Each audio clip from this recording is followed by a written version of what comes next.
नमस्कार दोस्तों, इस वीडियो के माध्यम से आप लोगों को एक छोटी सी प्रेरक कहानी का जानकारी दे रहे हैं, जिसका शीर्षक है सही समय का इंतजार। एक बार की बात है, गौतम बुद्ध अपने शिष्यों के साथ गांव से एक बड़े नगर की ओर जा रहे थे।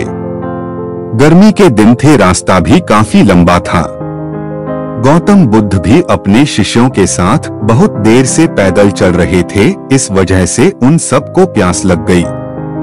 वहां से कुछ दूरी पर एक बरगद का पेड़ था। सभी लोग उस वृक्ष के पास पहुंचे। गौतम बुद्ध पेड़ की छांव के नीचे विश्राम करने लगे। गौतम बुद्ध ने अपने एक शिष्य को कहा, आप इस बरगद की छाया से 20 कदम दूर जाकर 2 बार परिक्रमा करके वापस आओ। शिष्य वैसा ही करता है जैसा बुद्ध ने कहा था। परिक्रमा करने के बाद जब शिष्य गौतम बुद्ध के पास आया तो बुद्ध ने पूछा कि क्या आपको किसी ठंडी हवा का अनुभव हुआ था। शिष्य बोला, हाँ, उत्तर दिशा की तरफ मुझे कुछ ठंडी हवा का अनुभव हुआ था। शिष्य की यह बात सुन गौतम बुद्ध ने कहा कि उसी दिशा में चले जाओ, जरूर वहां से कुछ ही दूरी पर एक तालाब होगा। उस तालाब से सबके लिए पानी ले आओ। शिष्य उसी दिशा में जब कुछ दूर गया है तो वहां सच में एक तालाब था। तालाब देख शिष्य बहुत प्रसन्न हुआ और तालाब के निकट जाकर तालाब से पानी भरने ही वाला होता है, तब उसकी नजर तालाब के दूसरी ओर जाती है, जहां कुछ स्त्रियां कपड़े धो रही होती है। यह देख शिष्य मन सोचता है कि यह पानी तो गंदा हो गया है। लेकिन जब शिष्य ध्यान से तालाब के पानी को देखता है तो तालाब का कुछ पानी साफ दिखाई देता है। इतने में ही 2 बैलगाड़ी जोर से तालाब के किनारे से होती हुई निकलती है। बैलगाड़ियों के पहिए तालाब की मिट्टी के ऊपर इतनी जोर से निकलते हैं कि तालाब के नीचे बैठी बहुत सारी मिट्टी तालाब के ऊपर आ जाती है, जिस वजह से तालाब का बचा हुआ पानी भी गंदा हो जाता है। यह देख शिष्य बिना पानी लिए क्रोध में गौतम बुद्ध के पास वापस लौट जाता है।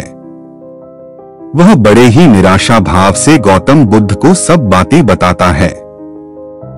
शिष्य की बातें सुन उनमें से एक शिष्य बोलता है कि हमें तुरंत यहां से निकलना चाहिए। किसी दूसरी जगह पानी की खोज करनी चाहिए, नहीं तो प्यास के मारे हमारी जान निकल जाएगी। गौतम बुद्ध सभी को शांत होने के लिए कहते हैं और बोलते हैं कि धैर्य रखो, कुछ देर यही बैठो, उचित समय आने तक संयम बनाए रखो। सभी गौतम बुद्ध की बातें सुनकर शांत हो गए और चुपचाप वहीं पर बैठ गए। कुछ देर इंतजार करने के बाद गौतम बुद्ध फिर से एक शिष्य को उसी तालाब से पानी लाने के लिए भेजे। शिष्य बिना कोई सवाल किए उसी तालाब से पानी लेने के लिए चला जाता है। तालाब का पानी देख शिष्य को यकीन नहीं हो रहा था कि पानी इतना साफ कैसे हो सकता है। यह देख शिष्य अंदर से बहुत खुश हुआ और वह तुरंत पानी लेकर गौतम बुद्ध के पास पहुंच गया। सभी ने पानी पीकर अपनी प्यास बुझाई, लेकिन अब भी सबके मन में एक सवाल था कि आखिर यह चमत्कार हुआ कैसे। तालाब का पूरा पानी तो अभी तक गंदा था, अचानक से पूरा पानी इतना साफ कैसे हो गया। जरूर कोई बुद्ध की शक्ति है। इतने में एक शिष्य ने यह सवाल गौतम बुद्ध से पूछ ही लिया कि यह चमत्कार आपने कैसे किया। शिष्य को जवाब देते हुए गौतम बुद्ध कहते हैं कि यह कोई चमत्कार नहीं, यह आपके सब्र का फल है। आपने सब्र रखते हुए उचित समय का इंतजार किया। जितनी देर हम सब लोगों ने सब्र किया, उतनी देर में तालाब के पानी के ऊपर तैर रहे सभी गंदे तत्व और मिट्टी तालाब के पानी के नीचे बैठ रहे थे। कुछ देर बाद जब शिष्य तालाब के पास पहुंचा, तब तक सब दूषित कण पानी में नीचे बैठ गया था और पानी एकदम साफ हो गया था।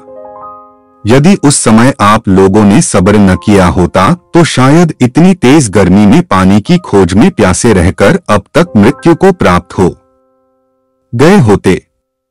क्योंकि यहाँ से अगला कोई तालाब है या नहीं, और होगा भी तो क्या उसका पानी साफ होगा या नहीं। इन सब कारणों से आप कभी प्यास न बुझा पाते और प्यास से मर जाते।